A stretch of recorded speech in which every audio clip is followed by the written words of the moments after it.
자, 여러분 안녕하십니까? 아침의 매일경제입니다. 저는 이상훈입니다.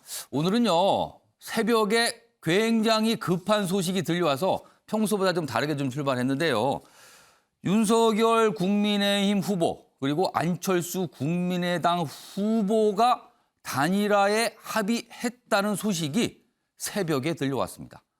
밤새 뭔가 협상,談판을 벌인 겁니다. 그리고요, 오늘 오전 8시, 지금 시간인데요. 8시에 국회에서 기자회견을 통해서 어떤 내용에 합의를 했는지를 발표할 예정입니다. 일단 시간은 8시로 잡혀 있는데요. 아직 이 기자회견은 진행되지 않고 있고요.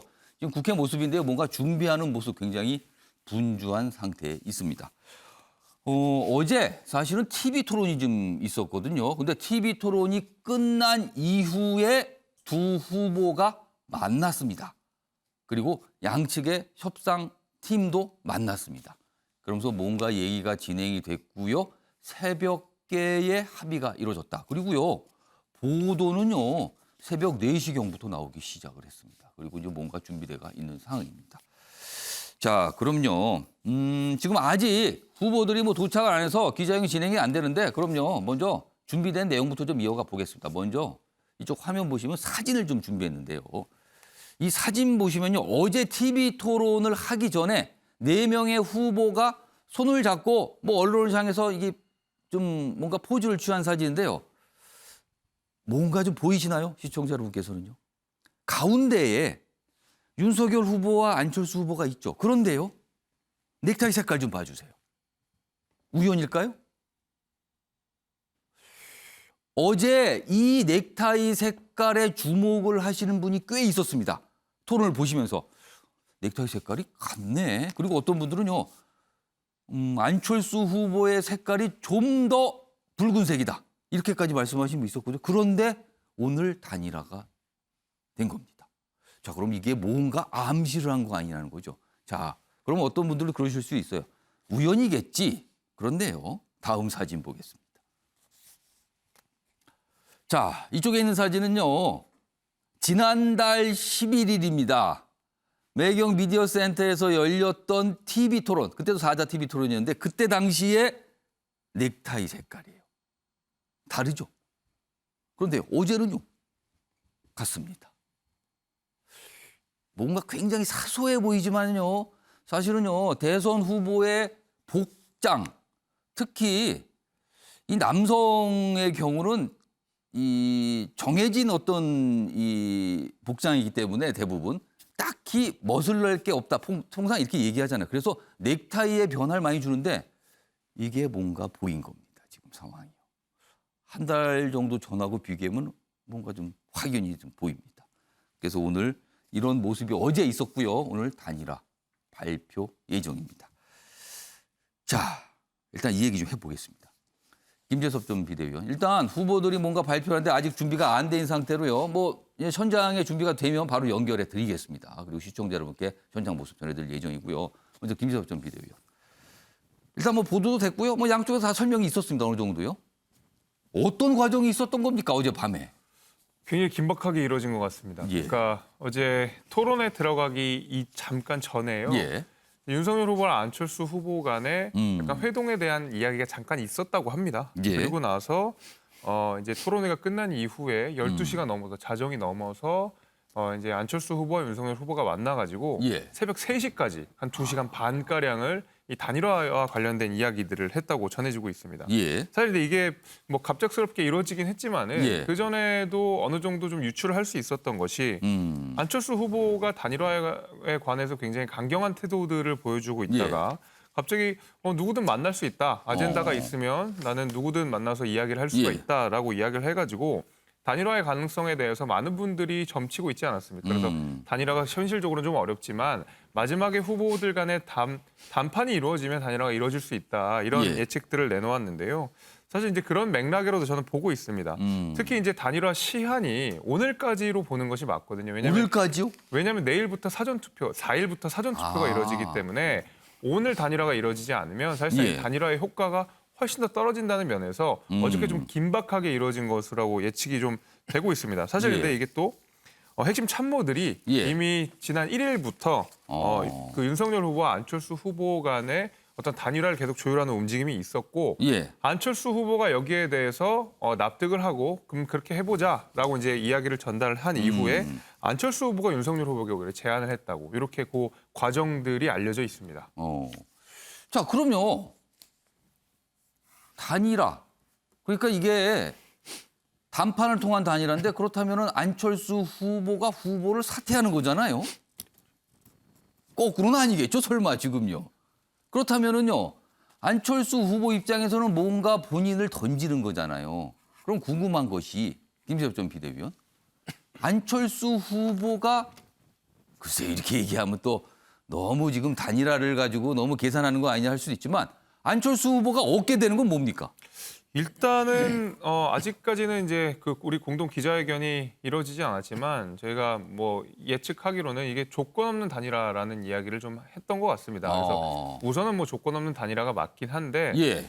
실제적으로 아마 이제 안철수 후보에 대한 배려, 그다음에 국민의당을 위한 배려가 당연히 있을 거라고 생각이 됩니다. 그래서 이제 그렇습니다. 예측되는 것은 인수위를 공동으로 운영한다. 인수위 단계부터. 인수위부터. 그렇죠. 그다음에 이제 내각을 구성하는 데 있어서도 국민의당 인사들이 적극적으로 참여해서 사실상 이제 공동 정부를 운영하는 방식도 고민하고 있는 것 그러면 같습니다. 그걸 쉽게 말한다면은 예를 들어서 총리 이하 장관들 자리가 우리나라 17개 부처가 있잖아요. 예. 그럼 그 자리의 일부를 안철수 후보 또는 안철수 후보 측이 맡거나 적극적으로 어떤 추천한 인사를 앉힌다. 이렇게 되는 앞에 겁니까? 나오세요, 앞에. 그럴 가능성이 굉장히 높다고 생각이 되고요.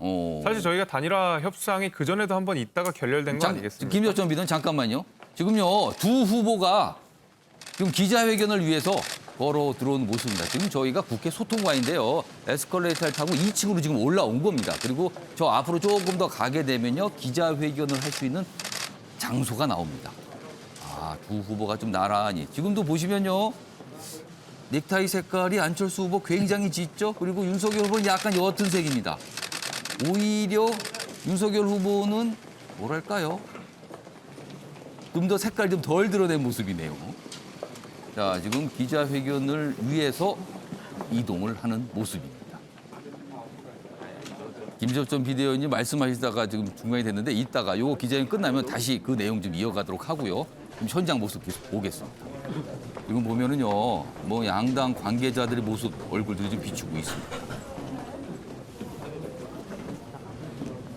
자, 지금 다시 한번 말씀드리면요, 어제 TV 토론이 끝난 후에 후보가 만났고요, 협상팀도 만났습니다. 그리고 새벽 3시께까지 뭔가 협상을 벌여서 결론을 낸 겁니다. 그리고 두 후보가 지금 기자회견을 하기 위해서 국회 소통관에 같이 서 있습니다. 보시죠.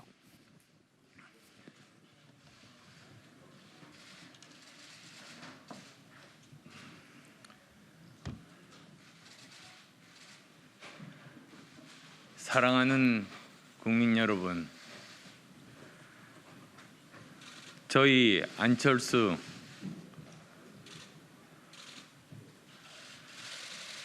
말씀하시죠. 계속 할까요? 네. 예. 다시 말씀드리겠습니다. 사랑하는 국민 여러분, 저희 안철수, 윤석열 두 사람은 오늘 더 좋은 대한민국을 만드는 시작으로서의 정권 교체, 즉 더 좋은 정권 교체를 위해 뜻을 모으기로 했습니다. 오늘부터 정권 교체를 향한 국민의 여망을 담아 국민 통합과 대한민국의 미래로 가는 대장정을 시작합니다. 오늘 단일화 선언으로 완벽한 정권 교체가 실현될 것임을 추호도 믿어 의심치 않습니다. 반드시 정권 교체를 이루어 오직 국민의 뜻에 따라 대한민국의 변혁과 혁신을 위한 대전환의 시대를 준비해 나가겠습니다. 저희 두 사람은 원팀입니다. 서로의 부족한 부분들은 메워주면서 반드시 정권 교체를 이루고 상호 보완적으로 유능하고 준비된 행정부를 통해 반드시 성공한 정권을 만들어내겠습니다. 오늘 저희 두 사람이 정권 교체의 민의에 부응해서 함께 만들고자 하는 정부는 미래지향적이며 개혁적인 국민통합정부입니다.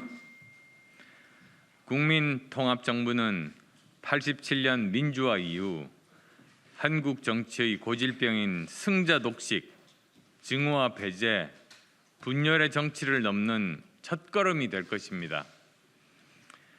산업화와 민주화를 잇는 선진화의 기틀을 제대로 닦아 4차 산업혁명을 선도하는 과학기술 중심 국가를 만들고 공정과 상식이 살아 숨쉬는 정의로운 사회로 새로운 대한민국의 문을 활짝 여는 정부가 될 것입니다.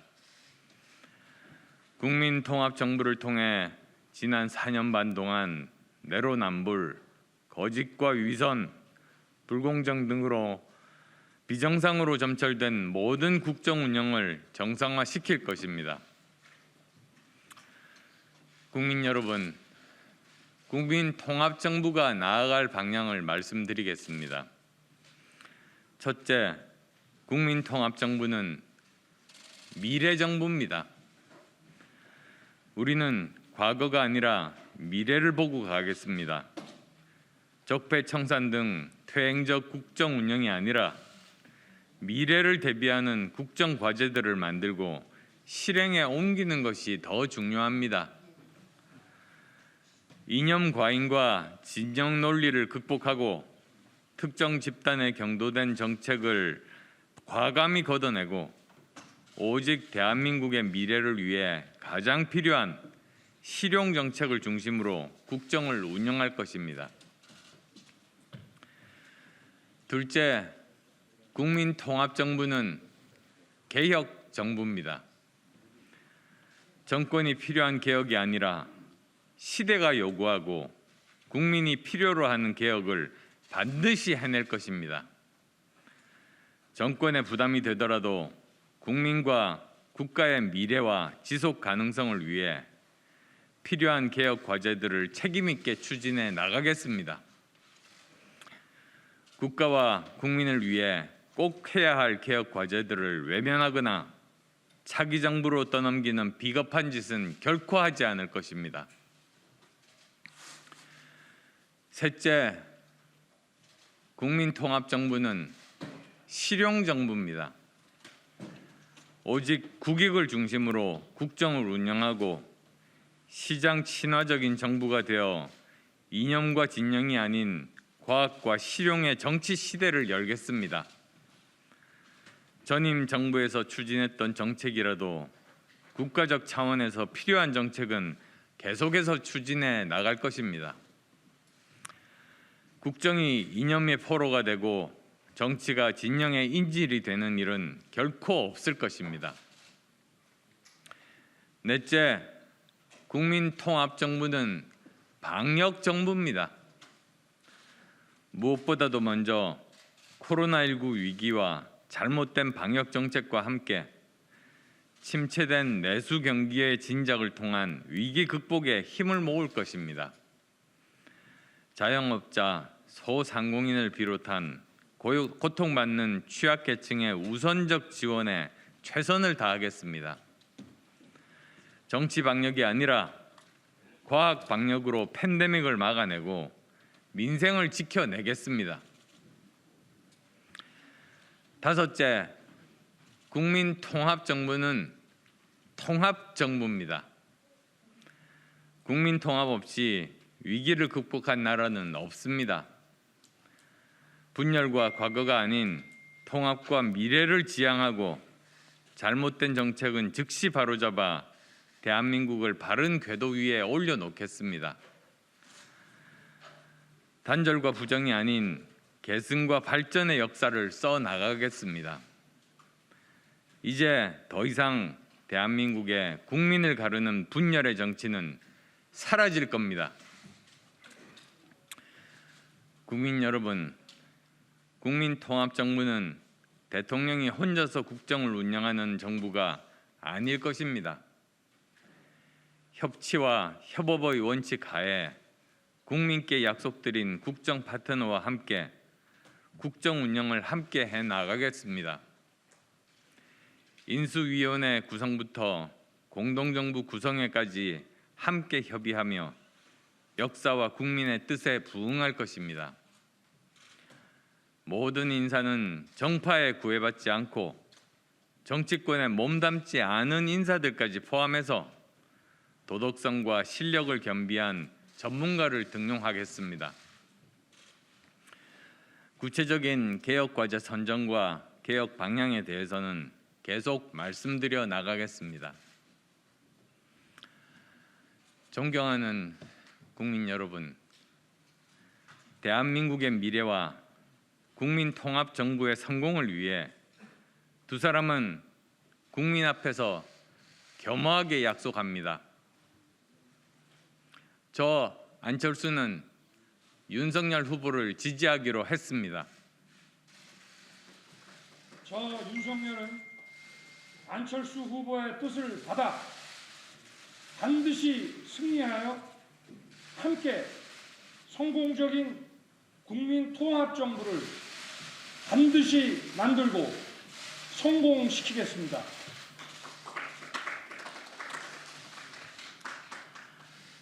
함께 정권을 교체하고 함께 정권을 인수하며 함께 정권을 준비하고 함께 정부를 구성하여 정권 교체의 힘으로 정치 교체, 시대 교체가 될 수 있도록 국민의힘과 국민의당 두 당은 선거 후 즉시 합당을 추진하겠습니다. 오늘의 선언까지 많은 시간이 걸렸고 우여곡절이 있었습니다. 그렇지만 결과적으로 이번 단일화는 국민 여러분께서 만들어 주신 것입니다. 국민이 키운 윤석열과 지난 10년간 국민과 함께 달려온 안철수가 국민의 뜻에 따라 힘을 합친 것입니다. 정권 교체를 바라는 국민의 마음을 담아 힘을 합친 것입니다. 바로 국민을 위한 단일화인 것입니다. 이제 통합과 미래로 가는 길만 남았습니다. 저희는 모두 앞만 보고 함께 뛰겠습니다. 국민들을 위해 문재인 정권의 실정을 바로잡겠습니다. 그리고 그 위에 국민들이 원했던 공정과 상식, 과학기술 중심 국가 대한민국을 반드시 만들겠습니다. 국민 여러분, 늦어서 죄송합니다. 늦은 만큼 쉬지 않고 끝까지 확실하게 최선을 다하겠습니다. 고맙습니다.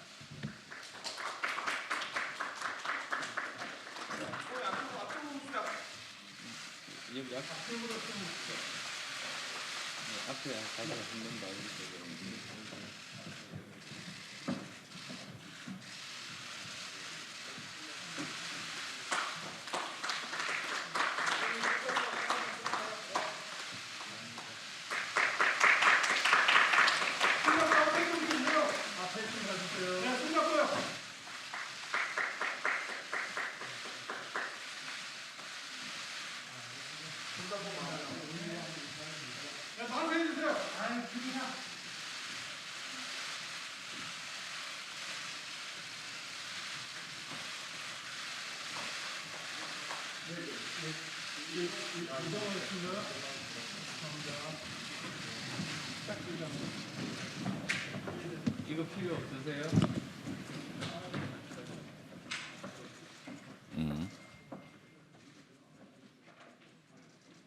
자, 지금 두 후보가 기자회견문을 낭독했죠. 그리고 두 손을 맞잡고 만세를 외치고 뭐 언론을 위해서 좀 포즈를 했죠. 그러고 나서 좀 옆으로 바로 이동하는데요. 그 장소는요, 이제 질문을 받는 곳이에요. 그 기자회견장 바로 옆에 딸려 있는 곳인데요. 그쪽으로 지금 두 후보가 이동을 하고 있습니다. 아마 기자들로부터 많은 질문이 나올 것 같은데요. 지금 후보들이 이동을 하면서 지금 이른바 언론에서는 백브리핑이라고 그러는데요. 기자들의 질문을 좀 받는 곳입니다. 윤석열 후보가 먼저 도착해서 기다리고 있고요. 안철수 후보가 도착했습니다. 자, 이제 기자들로부터 질문을 받기 직접. 아마도 이 단일화잖아요. 단일화 관련 뭐 조건 이런 거 관련된 질문이 나오지 않을까 싶네요. 지금. 합의문 내용을 거절했는데 그동안 시간 동안 어떤 마음에 아니면 어떤 상황의 변화 때문에 단일화를 수용하겠다고 결심을 하신 것입니까? 그때 이후로 많은 고민을 하고 또 많은 분들의 말씀을 들었습니다. 그리고 저는 지난 서울시장 보궐선거에서 제 몸을 던져가면서 우리나라를 좀 더 좋은 대한민국으로 바꾸고자 정권 교체에 몸을 바친 사람입니다. 저는 그 대의에 따르는 것이 제 개인적인 뭐 어떠한 손해가 나더라도 그 대의를 따르는 것이 맞다고 생각했습니다. 다음 분께 인사해 죄송한데 좀 가까이 쓰세요. 그래요? 예. 민석 후보님께 여쭤보겠습니다. 27일 이후에 개인적으로 어떤 더 노력을 안철수 후보님께 드렸는지. 뭐 누가 먼저라 할 것도 없이 서로 또 소통을 했고요. 그리고 좀 안 후보님을 그 전부터 좀 뵙고 또 좀 여러 차례 이렇게 만나고 했으면은 서로가 훨씬 더 상대방을 잘 이해하고 신뢰하고 할 수 있지 않았겠나 하는 아쉬움이 많았습니다. 어제 저희가 TV 토론을 마치고 아주 늦은 시간에 만나서 뭐 이런 어떤 구체적인 조건이랄 것도 없이 오늘 우리가 공동 선언문에서 말씀드린 대로 그 대의를 함께 하기로 그렇게 저희가 결의를 다지고 그리고 바로 오늘 아침에 우리 안 후보님과 여러분 앞에 국민 앞에 서게 된 것입니다. 네, 다음 분 또 계실까요? 네, 안철수 후보님께 여쭤보겠는데요. 내일을 얘기하셨는데 그래도 며칠 전까지는 여론조사가 아니면 안 된다고 하셨는데 오늘은 여론조사가 아니어도 되는 이유가 뭡니까? 지금 이미 여론조사가 가능한 시간은 지났습니다. 그리고 이제 현실적으로 가능한 방법을 찾아야 됐습니다. 그리고 또 아시겠습니다만 지난 10년간 저는 정치권에서 정말로 많은 노력을 했습니다. 그런 과정에서 많은 분들께서 말씀하셨습니다. 제가 국회의원으로서 여러 가지 열심히 입법 활동을 했습니다만 그걸 직접 성과로 보여주는 그런 행정적인 업무는 하지 못했습니다. 할 만한 기회를 가지지 못했습니다. 그러다 보니까 국민들께 체감할 수 있는 그러한 변화를 보여드리지를 못했습니다. 사실 제가 정치를 시작한 일이 세상을 바꾸기 위해서 시작한 일 아니겠습니까? 그래서 저는 이번 기회를 통해서 제대로 우리나라를 더 좋은 나라로 만드는 그런 변화의 모습을 보여드리고 만약에 그렇게 되면 아마 오늘 제 결심에 따라서 실망한 분들도 저는 많이 계시리라고 생각합니다. 제3당으로서 계속 존속하면서 열심히 투쟁하기를 원하시는 분들도 많이 계시리라고 생각합니다. 이 자리를 빌어서 정말 그분들께 죄송하다는 말씀을 드립니다. 그리고 또 그분들이 실망하시지 않도록 반드시 대한민국을 더 좋은 나라로 만드는 그런 제 실행력을 증명해서 그분들께 보답하겠습니다. 예, 감사합니다. 다음 분 계시죠? 그 가운데.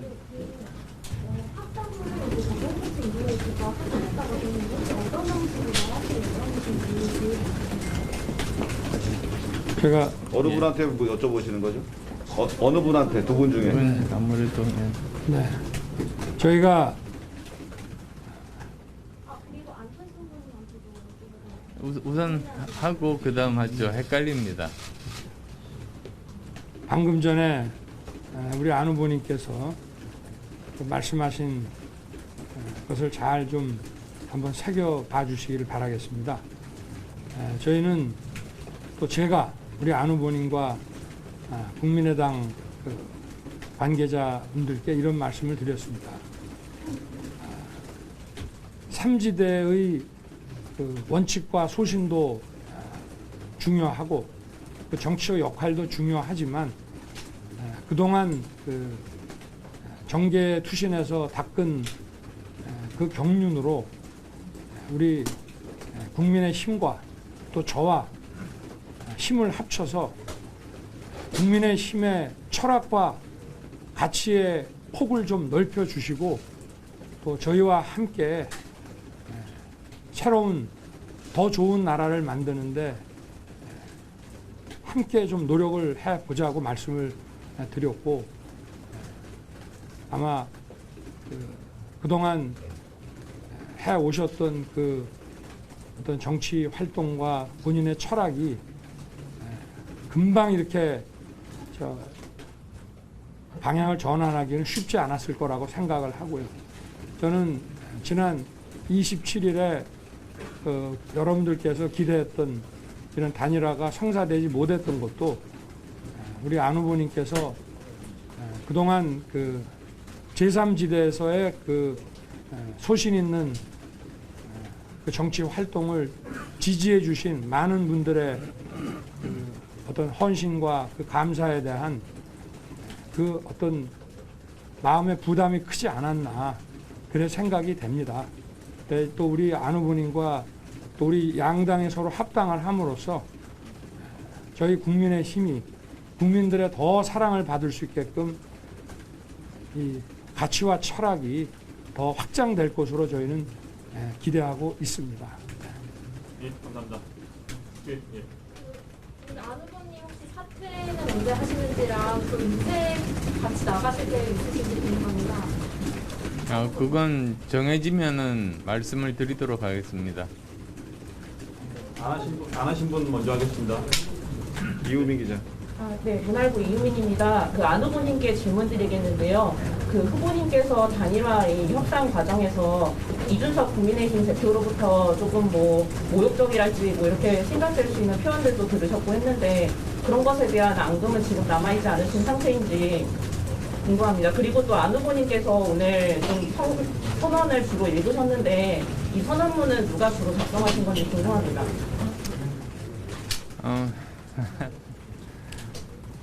저는 별로 관심 없는 이야기에는 귀를 기울이지 않습니다. 그래서 그 사람이 어떤 말을 했는지는 저는 잘 모릅니다. 나중에 좀 알려주십시오.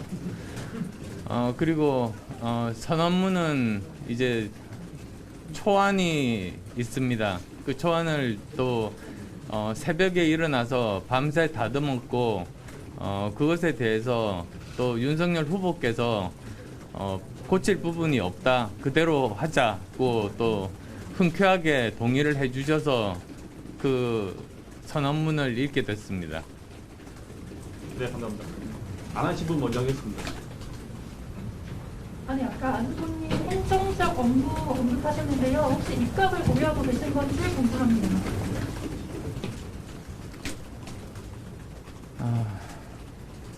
제가 앞으로 어떤 역할을 하는 것이 국민께 정말로 도움이 되는 일인지 그리고 우리나라가 한 단계 더 앞서서 나갈 수 있는 일인지에 대해서는 솔직하게 좀 더 고민이 필요합니다.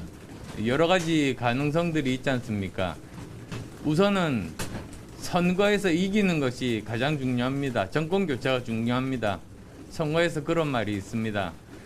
고개를 드는 순간 진다고.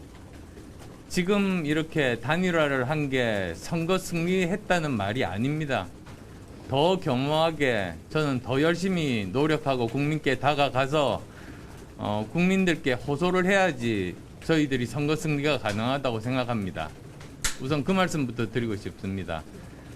그리고 그 다음에 선거 승리를 하고 나면 제가 어떤 일로 국민들께 보답하고 더 좋은 대한민국을 만들 수 있을지 고민은 저는 그때 할 수 있다라는 생각입니다. 다만 제가 꼭 하고 싶은 일 중에 하나는 지금 현재 국민의힘을 보다 더 실용적인 정당, 중도적인 정당으로 변화시키는 것입니다. 사실 그래야지만이 더 많은 지지층들을 확보하는 대중정당이 될 수 있게 됩니다. 일부 작은 기득권 세력들만 보호하는 그런 옛날의 그런 모습의 정당으로는 이번에 정권 교체를 하더라도 다시 실패를 할 수 있고 또 다시 국민의 외면을 받을 수 있습니다. 저는 그런 일이 있어서는 안 된다. 그래서 저는 뭐 제가 여러 가지 역할을 할 수 있겠습니다만 우선은 이 국민의 힘을 보다 더 실용적이고 중도적인 정당을 만드는 일에 공헌하고 싶다는 말씀드리겠습니다. 네, 3번만 더 받도록 하겠습니다. 일정이 또 있으십니까? 네. TV조선 이태리입니다. 일단 윤 후보님께는요, 국민의당에서 그동안에 이제 야권에서 돌았던 안 후보님 사퇴 처리라든지 이런 거에 대해서 사과를 요구하셨던 걸로 알고 있는데 혹시 그런 얘기 하셨는지 궁금하고요. 안 후보님께는 6월에 이제 지방선거가 있어서 바로 합당에 나서야 된다는 얘기가 있는데 어떻게 하실 건지. 글쎄, 우리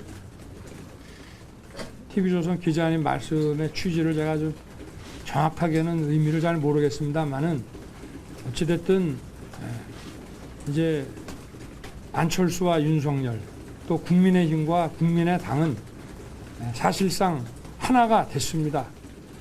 누가 누구에게 사과하고 누가 누구로부터 사과를 받고 이런 문제가 아니라 우리는 국민의 더 나은 삶을 위해 함께 이제 미래로 가는 그 생각만 머리에 차 있습니다. 이렇게 답변을 드리겠습니다.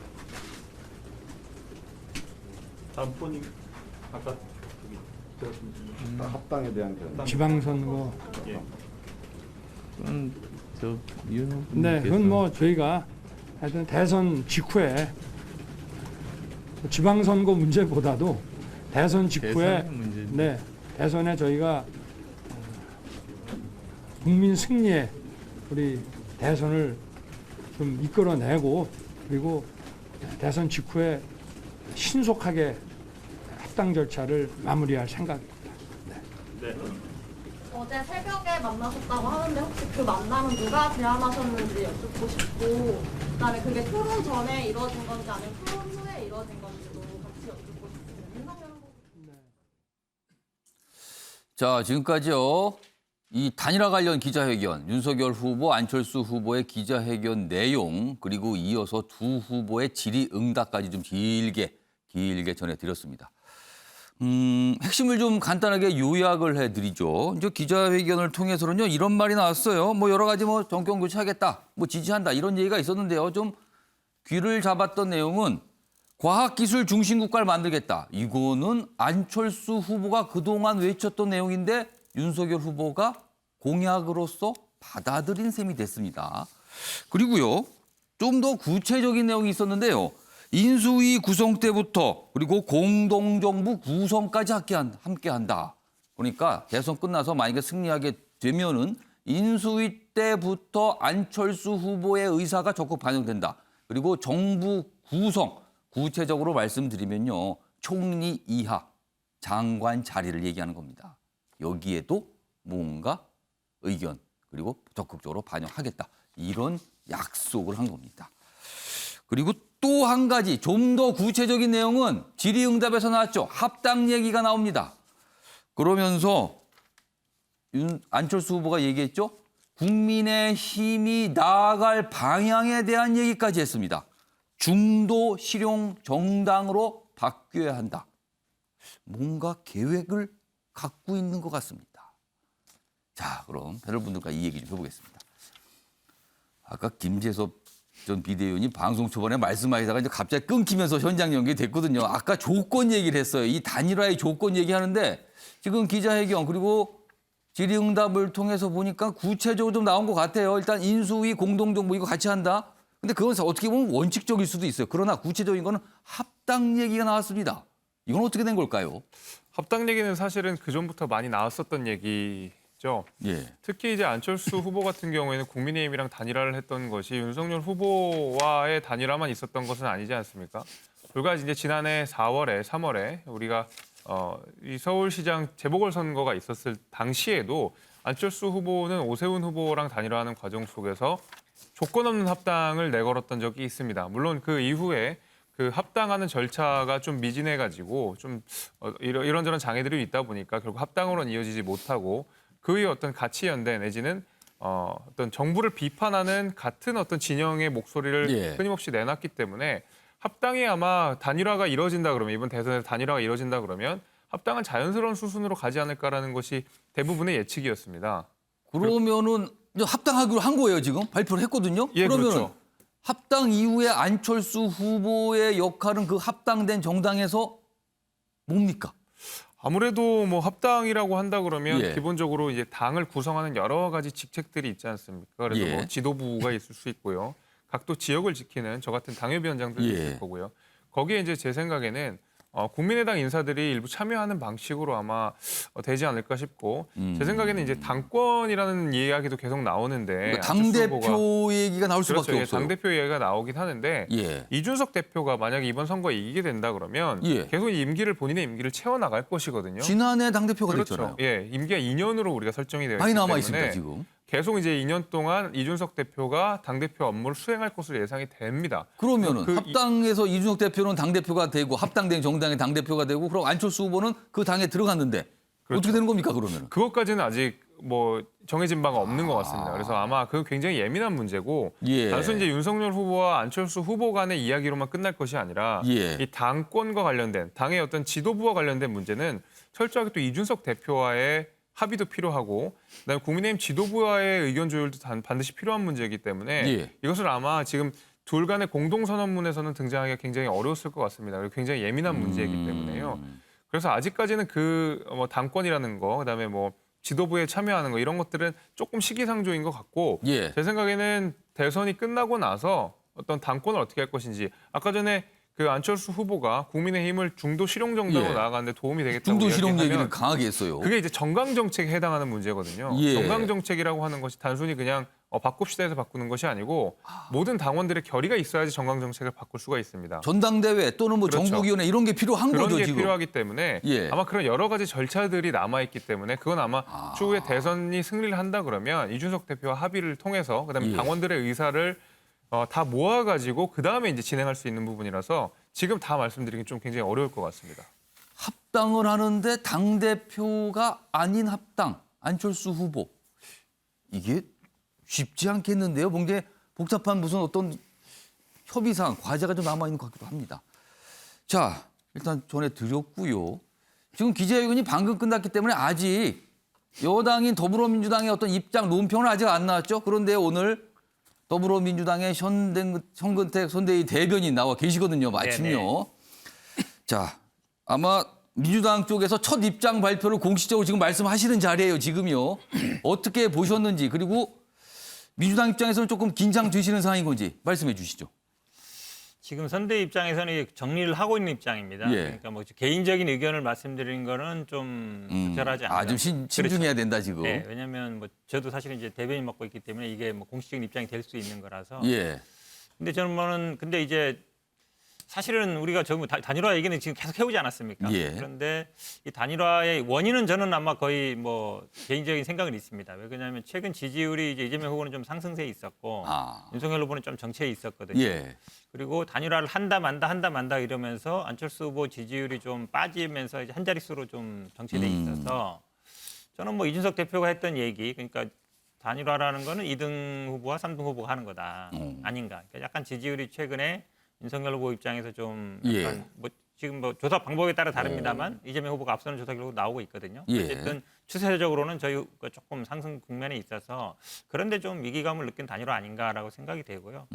두 번째는 지금 뭐 그 안철수 후보가 이제 행정부 참여를 약간 암시하는 듯한 얘기를 했어요. 행정 경험이 없다. 10년 동안 정치를 그렇습니다. 했는데 본인이 실제로 이제 정치만 해왔지만 실제 행정부에 행정을 안 참여는 해봤다. 안 해봤다. 한마디로 얘기하면 행정부에 참여하고 싶다는 의지를 약간 비친 거잖아요. 아, 본인이 직접 그렇게 그렇죠. 해석을 하셨어요? 약간 그런 뉘앙스를 비쳤어요, 제가 보기엔. 근데 이게는 약간 이제 물론 이제 그 사후 매수죄에 약간 걸리는 부분이 있기 때문에 이제 구체적으로 얘기는 안 하는 것 같은데 사실은 아마 이준석 대표도 페이스북에 보니까 뭐 일주일 내 합당한다, 그다음에 뭐 지방선거 뭐 같이 한다 이런 얘기 있더라고요. 근데 이 얘기는 또 지난번 서울시장 보궐선거 때도 나왔던 얘기거든요. 합당 얘기가. 그러면 당장 이제 임재석 비대위원 같은 경우는 얘기는 안 하지만 이제 이런 얘기도 어제 돌았잖아요. 저기 누구냐? 김용남 전 의원이 그런 얘기 했었잖아요. 그러니까 뭐 줄게 당대표밖에 없다. 그런 얘기도 했었거든요. 그러니까 아마 이준석 대표 측에서 좀 반발하는 이런 것도 있었는데 예.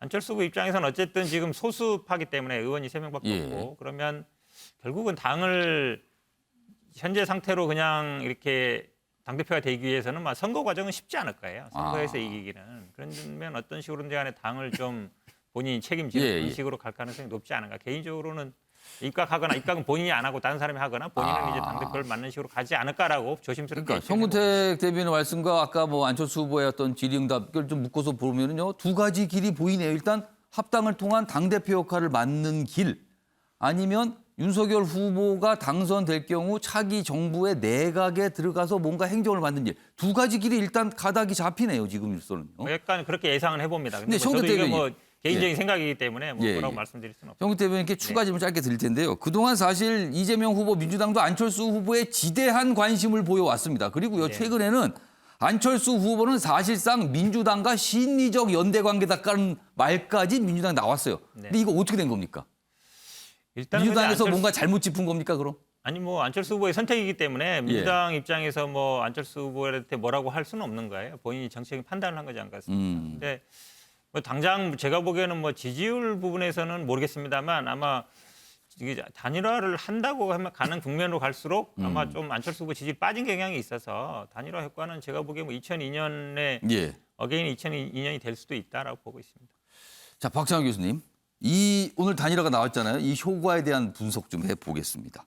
사실 이렇게 뭔가 큰 정치적인 일이 생긴 뒤에는 여론조사 결과 기다리잖아요. 근데 지금은 여론조사 결과 이제 볼 수가 없어요. 오늘부터 여론조사를 할 수는 있지만 공개되면 안 되는 시기가 들어왔거든요. 그것 때문에 확인할 길이 없는데, 자, 오늘 이 단일화 발표 효과는 무엇일까? 그러니까 보수 쪽의 결집인가? 아니면 오히려 맞불을 놓은 진보 쪽의 결집인가? 아니면 별다른 효과가 없는 것인가? 어떻게 전망하십니까? 뭐 저는 이게 지지층의 결집은 이미 끝났다고 봅니다. 그러니까 이제 작용과 반작용이 있죠. 예. 이쪽에서 단일화했어? 그럼 우리 후보 어렵겠네? 더 예. 똘똘 뭉쳐야지. 이렇게 되는 효과들은 분명히 있습니다. 그래서 보수의 결집과 진보의 결집, 개혁의 결집 이런 부분들은 더 가속화될 겁니다. 근데 문제는 두 가지를 봐야 돼요. 그러니까 부동층. 부동층이 이 단일화 선언을 어떻게 볼 것인가. 그리고 안철수 후보를 지지했던 그 8%는 어디로 갈 것인가. 그렇죠. 그게 이 두 관심사예요. 가지가 가장 핵심인 예. 거죠. 그러니까 소위 그 양 진영에 속해 있는 분들의 결집은 뭐 앞으로도 더 끊임없이 가속화는 더 가속화될 텐데 부동층이 하루 만에 입장을 바꾼 안철수 후보. 그러니까 적폐 교대라고 했는데 예. 하루아침에 통합정부를 선언하는 이것에 대해서 가치 부여를 할 건지, 즉 정권 교체라고 하는 것에 가치 부여를 예. 할 건지, 또는 안철수 그 고인의 유지 얘기를 했고, 그리고 대국민 선언으로 단일화는 결렬됐다라고 얘기했는데 예. 그걸 하루 만에 바꿨을 때 안철수 후보를 지지해왔던 그 지지층의 그런 마음은 또 어떻게 달래줄 그러니까 건지. 실망을 할 건지 이해를 할 건지. 그렇죠. 그거네요. 좀 그런 점에 있어서 부동층과 안철수 후보 지지층 이 두 층이 예. 오늘 단일화 선언을 어떻게 보느냐가 대선을 결국은 판가름하게 됐다. 그런 점에서는 역시 막판 최고의 변수가 터졌다. 이렇게 평가할 수밖에 없을 것 같습니다. 이제 여론조사 결과를 오늘부터 조사하는 거 못 보세요. 그러니까 확인할 길이 없어요, 지금요. 투표 날 나오는 결과를 봐서야만 알 수가 있는 상황이에요, 지금요. 그 효과는요. 자, 이런 가운데요. 지금 말씀하셨는데 그동안 안철수 후보 완주 얘기 굉장히 강조했거든요. 그래서요, 좀 과거 영상 준비했습니다. 들어보시죠. 저는 단일화에 관심이 없습니다. 저는 대통령 선거에 출마한 이유가 제가 대통령이 되고 정권 교체를 하겠다 그렇게 나온 겁니다. 저는 당선을 목표로 뛰고 있습니다. 제가 완주한다고 그렇게 계속 이야기를 해도 정말 집요하게 단일화 꼬리만 붙이려고 하니 제가 화가 나서 그만 못 두겠습니다. 안철수 후보가 저렇게까지 얘기했는데 결국은 단일화를 했군요. 그리고 본인이 그만두고 지지 선언을 한 겁니다.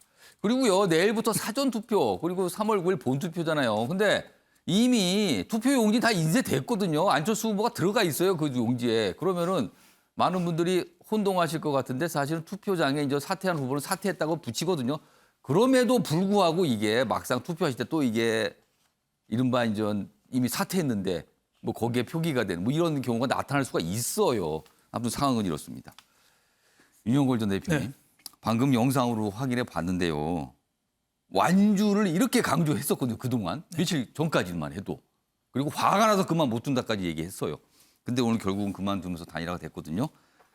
이번에도 또 철수 정치냐? 이런 지적 벌써 기사로 나오고 있습니다. 지금요. 어떻게 보십니까? 뭐 그런 지적이 있을 수 있죠. 서울시장 오세훈 시장하고 단일화할 때 대권 출마 안 한다고 그랬거든요. 다시 대권 출마했어요. 단일화 안 한다고 그랬다가 결국 단일화를 한 거잖아요.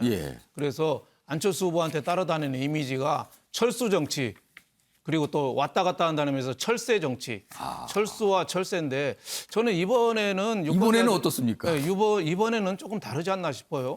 왜 그러냐면 철수가 아니라 공동정부잖아요. 2012년에 문재인 대통령 후보랑 단일화 때는 그냥 철수해서 미국 가버리는 단일화였잖아요. 그때는 그냥 사퇴를 하고 떠났죠. 그렇죠. 이번에는 과학기술 강국을 하고 합당하고 여러 가지 공동정부 구상을 해놔서 철수라고 하기는 아니라 공동정부다. 그리고 철새는 왔다 갔다 하는데 이거는 그동안은 계속 정권 교체 얘기를 했거든요.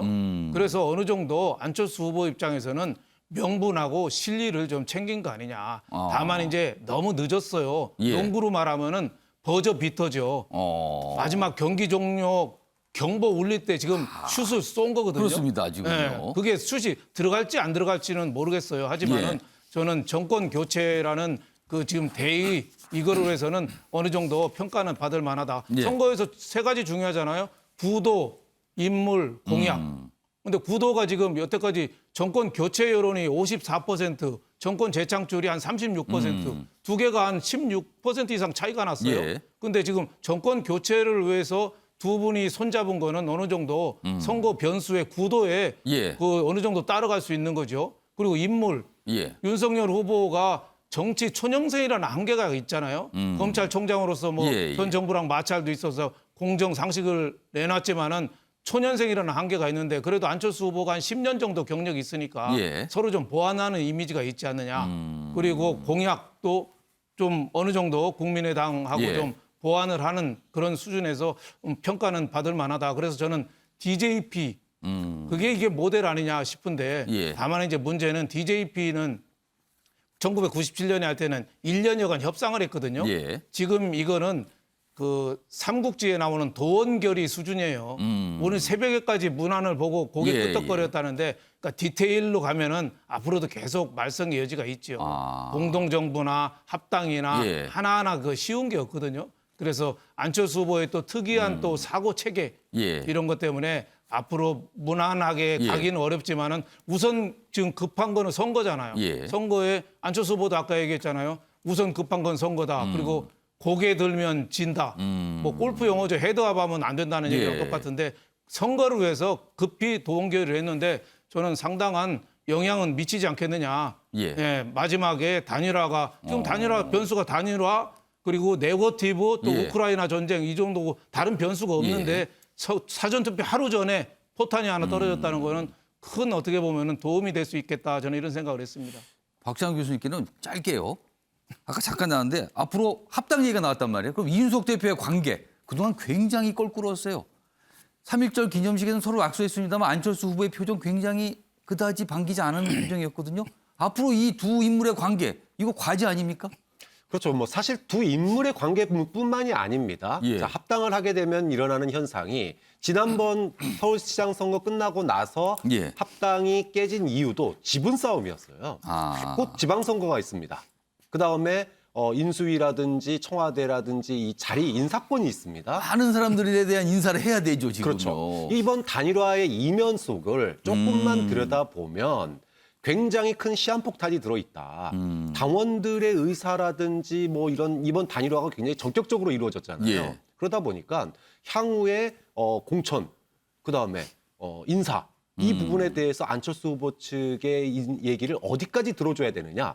그리고 그것이 나에게 영향이 올 경우에 자신이 뭐 예를 들어 어디 출마하려고 준비하고 있는데 예. 이쪽을 배려해줘야 된다고 자기가 출마 못한다. 자, 이렇게 되면 이것이 이제 하나의 그 분란의 소지로 작용할 가능성이 굉장히 크다. 이 부분을 아마 주목하는 전문가들이 굉장히 많을 것 같습니다. 자, 지금까지 윤석열, 안철수 후보 단일화 관련 뭐 기자회견 내용 그리고 분석까지 길게 이어가 봤는데요. 사실 오늘 준비된 내용이 꽤 많이 있었습니다. 속도를 좀 내보겠습니다. 다음은요. 어제 각 정당에서 지금 대선 막판 판세 분석을 한 목소리들을 냈거든요. 기사로 먼저 하나 준비했습니다. 보시죠. 지금 판세는 여당에선 이렇게 얘기합니다. 9회 말 1점 차 상황이다. 야당에서는요. 종이 한 장 차 승부다. 모른다는 거네요. 결국에는 모른다는 거. 자, 그럼요. 이와 관련해서 어제 여야에서 나온 목소리 확인해 보겠습니다. 초초박빙의 흐름이다. 최종 전략은 누가 얼마나 투표에 참여하느냐에 달려 있는 것 아닌가라고 생각하고 있습니다. 사실 이제는 이런 조사 결과로 예측과 분석은 좀 무의미한 시점으로 접어들고 있다고 생각하고요. 누가 더 투표장에 많이 가느냐의 싸움으로 전환되고 있다고 봅니다. 정말 뭐 초박빙 그런 상황이라서요. 네. 이게 그 당일날까지 이렇게 좀 접전으로 갈 것 같다 이렇게 예상하고 있습니다. 저도 1%에서 2% 이내에서 이제 승부가 날 것 같은데요. 네.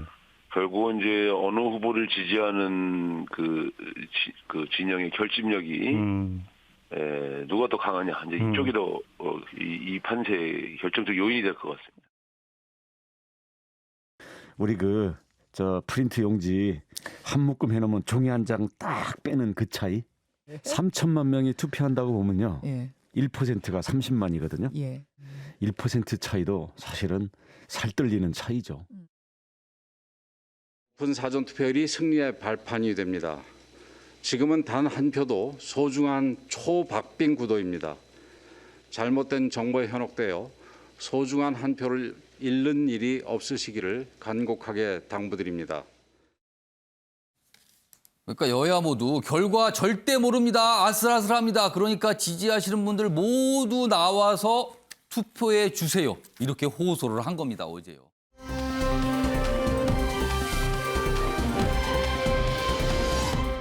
이런 가운데 어제 밤에 후보들의 TV 토론이 있었습니다. 4자 TV 토론.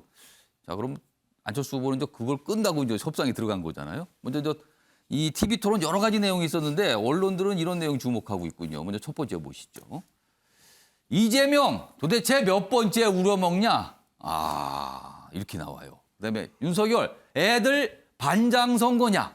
대장동 이슈 놓고 막장 싸움을 벌였다는 거예요. 기사 하나 더 있습니다. 윤 대장동 수사 덮지 않았나? 이 대선 후에 특검합시다. 그래서 밝힙시다. 뭐 이렇게까지 공방이 오갔습니다. 자, 그럼요. 이 내용과 관련된 어제 TV 토론 내용 확인해 보겠습니다. 김만배가 남욱 변호사에게 대장동 개발이 이재명 게이트라고 하면서 4천억짜리 도둑질이라고 했다고 남욱이 검찰에서 진술한 게 또 확인이 됐습니다. 윤석열 후보 내 카드 하나면 죽는다. 바로 구속되면 죽는다. 돈 많이 받았다. 이렇게 말한 거는 왜 인용을 안 하고 그 사람이 똑같은 사람이 한 말인데 왜 저에 대해서 확인되지 않은 얘기는 그렇게 근거를 두십니까? 검사를 그렇게 해보셨어요? 제 주도권이니까. 제가 중앙지검장 할 때 그 법관들 그 수사를 많이 해서 혹시나 법원에 가게 되면 죽는다 그런 얘기를 하고. 이거 대통령 선거가 끝나더라도 특검 해가지고 반드시 특검하자는 거 동의해 주시고, 두 번째, 거기서 문제가 드러나면 대통령이 당선돼도 책임지자. 동의하십니까? 이거 보세요. 동의하십니까? 이거 보세요. 지금까지 동의하십니까? 다수당으로서 수사도 다 동의하십니까? 회피하고 지금 뭐 대통령 선거가 국민학교 애들 반장 선거입니까? 정확하게 수사가 이루어지지 않고 덮었지 않습니까? 그래서 이게 특검하자니까요. 지난 국민 여러분 한번 보십시오. 누가 진짜 몸통인지. 이제 뭐 거짓말이 워낙 달인이시다 보니까 뭐 못하는 말씀이 없으신데 제가 안철수 험악하죠? 어제 2시간이었는데 1시간 반 정도까지는 정책 얘기 많이 했는데 마지막 30분을 놓고 저 장면이 나왔습니다. 이 얘기 계속 해봐야 뭐 공방이죠. 그냥 공방입니다. 다음은요. 어제 토론에서 증세 관련 얘기가 좀 진지하게 나왔어요. 그 얘기 좀 다뤄보죠. 이게 중요합니다. 이런 내용들이요. 심상정 정의당 후보 감세하는 복지 이거 사기다 이렇게 비판하자 이재명, 윤석열 뭐 지출 구조조정 먼저 하면 됩니다. 아껴 쓰면 된다는 거예요. 자, 증세와 관련돼서 어제도 얘기가 있었는데 확인해 보겠습니다. 이재명 후보님도 언론에 보니까 국정공약 한 300조에서 350조 그리고 뭐 지방공약은 뭐 아예 예산 추계가 안 나왔는데요. 감세는 얘기하시면서 증세 계획은 없으세요? 근데 우리 심 후보님 증세 계획이 있으시죠? 아니 그러니까 말할 기회를 주십시오. 네. 저희는 증세 자체를 할 계획은 없다. 우리 이재명 후보가 증세를 얘기하는 저더러 좌파적 관념이라고 이야기하고 증세는 자폭행위라고 말씀하실 때 제가 깜짝 놀랐어요. 제가 윤석열 그런 말한 적 후보한테나 들을 만한 얘기를 들었던 겁니다. 이거는 굉장히 비겁하고 무책임하다고 근데 생각해요. 그런 얘기 하려는데 자꾸 지어내십니다. 증세 없는 복지는 허구고 감세하는 복지는 사기다. 그렇게 생각합니다. 부유층을 대표하는 정당의 후보라면 이렇게 어려운 재난의 시기에 오히려 부유층에게 좀 더 고통 분담해 주십시오. 이렇게 이야기하는 게 저는 책임 정치라고 생각합니다. 필요하면 증세도 해야 되겠습니다만은 또 국채 발행도 할 수 있습니다만은 원칙은 지금 우리 경제가 초저성장 시대에 있는데 경제를 좀 원활하게 성장을 시켜야 거기서 복지의 재원이 또 많이 산출이 될 수 있는 거니까 거짓말이에요, 복지가 한 그거. 100조 그렇게 말씀하지 마십시오. 자료를 갖고 와서 얘기를 하시든가. 저런 모습이었어요. 기사 하나 더 보죠. 제목으로 정리를 하고 있습니다. 복지 확대는 손을 잡더니 이재명, 윤석열 증세는 없다. 들으셨죠 방금? 그러자 심상정 후보 비겁하다. 이렇게 반응을 보였습니다. 자, 각 당에서 나와 계시니까요. 입장을 좀 들어보겠습니다. 증세에 관해서. 형택 대변인. 네네. 증세 어떤 입장입니까? 지금 선대위 차원에서는. 뭐 어제 이재명 후보가 밝힌 것처럼 기본적인 뭐 증세는 없다는 그런 취지고요. 아마 근데 뭐 돈이 많이 드는데 공약을 실천하려면. 아마 그거는 이제 세출 구조 조정이라든지 아니면 자연 증가분 뭐 이런 걸로 할 것 같고 이제 또 고민하는 부분은 좀 있습니다. 이게 직접 증세라고 표현은 안 하고 있지만 이제 탄소세라든지 국토보유세 같은 부분들을 이제 고민하고 있거든요. 그걸 이제 물론 배당이라는 표현을 쓰긴 했지만 결국은 뭐 사실상 증세 아니냐는 논란도 있을 수 있고. 근데 저희들은 또 윤석열 후보는 사실 뭐 주식 양도세라든지 종부세라든지 감세를 얘기하고 있거든요. 이제 감세까지 가는 건 아니다. 이제 그 부분은 좀 차이 있다고 말씀드리고 싶습니다. 최소한 감세는 아닙니다. 뭐 이런 말씀이시네요. 자, 김세엽 전 비대위원. 증세 관련. 그러니까 지금 공약을 보면 엄청나게 많은 돈을 써야 되는데 증세 얘기를 안 해요.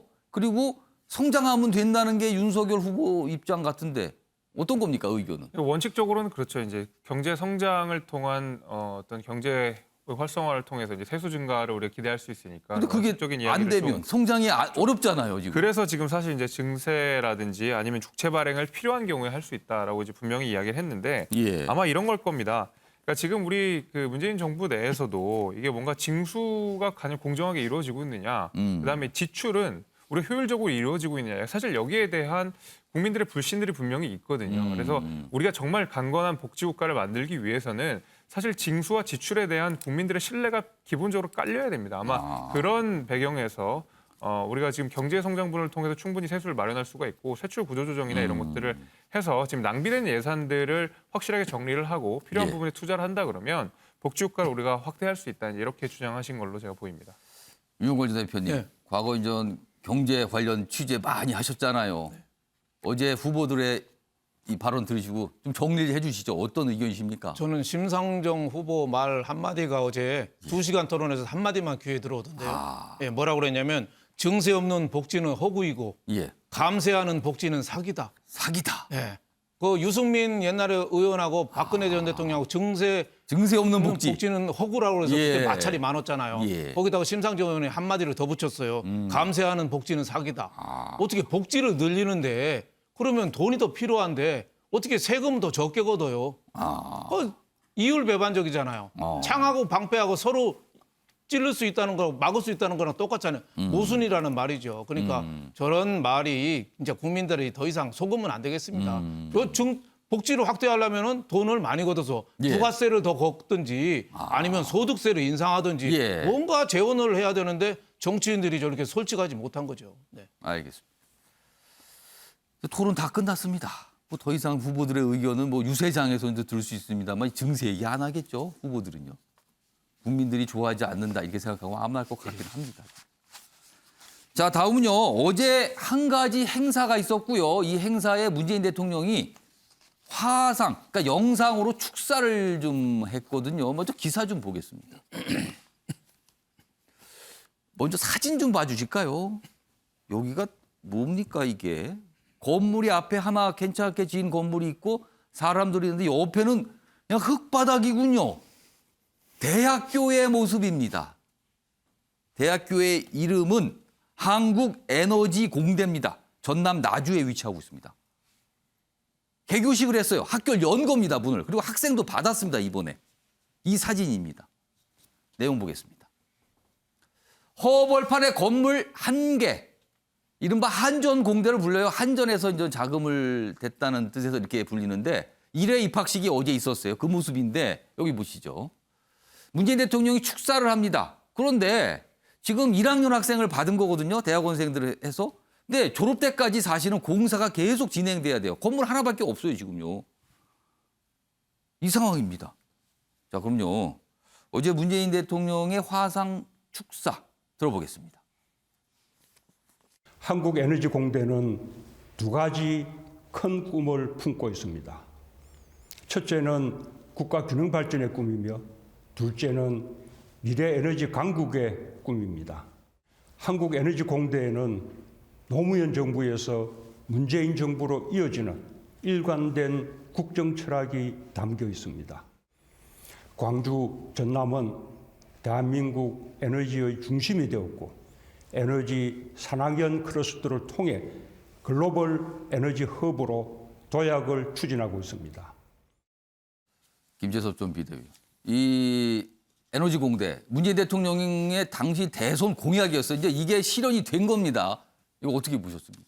글쎄요, 지금 한전 부채가 뭐 100조가 넘고 이런 상황에서 지금 이 사진으로 보다시피 굉장히 좀 초라하지 않습니까? 좀 급하게 그래서 개교를 한 느낌이 들죠. 사진상 보면은. 아직은 잘 모르겠지만 이제 문재인 정부 이후에 이게 어떻게 될지 저는 굉장히 우려스러워요. 지금 한전도 안 그래도 지금 재정 적자가 이제 심해지고 있는 상황이기 때문에 저는 사실 이게 이제 그 다음 정부에서 어떤 식으로 받아들일지 아직은 잘 모르겠지만은 지금 현재 상으로서는 굉장히 좀 우려되고 조금 너무 초라해 보인다 이런 생각은 좀 감추기가 어렵습니다. 박찬 교수님 어떻게 보셨어요? 86년도에 포항공대가 생겼거든요. 예. 그때를 돌이켜 보면 지금 벌써 한 30여 년이 지나서 세계적인 뭐 대학 중에 하나로 되지 않습니까? 굉장히 성장했죠. 보면 영남에 30년 전에 세계적인 대학이 생겼는데 호남에 그런 이제 특별법에 의해서 세계 유일의 에너지 대학이 생긴 거예요. 근데 이제 문제는 여기서 끝내면 안 됩니다. 학교였다고 끝이 아니죠. 아직 공사도 안 끝났기 때문에 차기 정부에서 꾸준하게 지원을 해서 정말로 미래 이번 TV 토론에서도 뭐 에너지 관련된 얘기 굉장히 많이 나왔거든요. 이거와 관련된 연구와 창업 분야에서 세계에 선도하는 대학으로 갈 수 있도록 여야가 좀 밀어줘야 될 부분이 있다고 봅니다. 윤지원 대표님, 조금 더 갖춰지고 나서 개교를 했으면 어떨까 이런 지적이 있거든요, 지금요.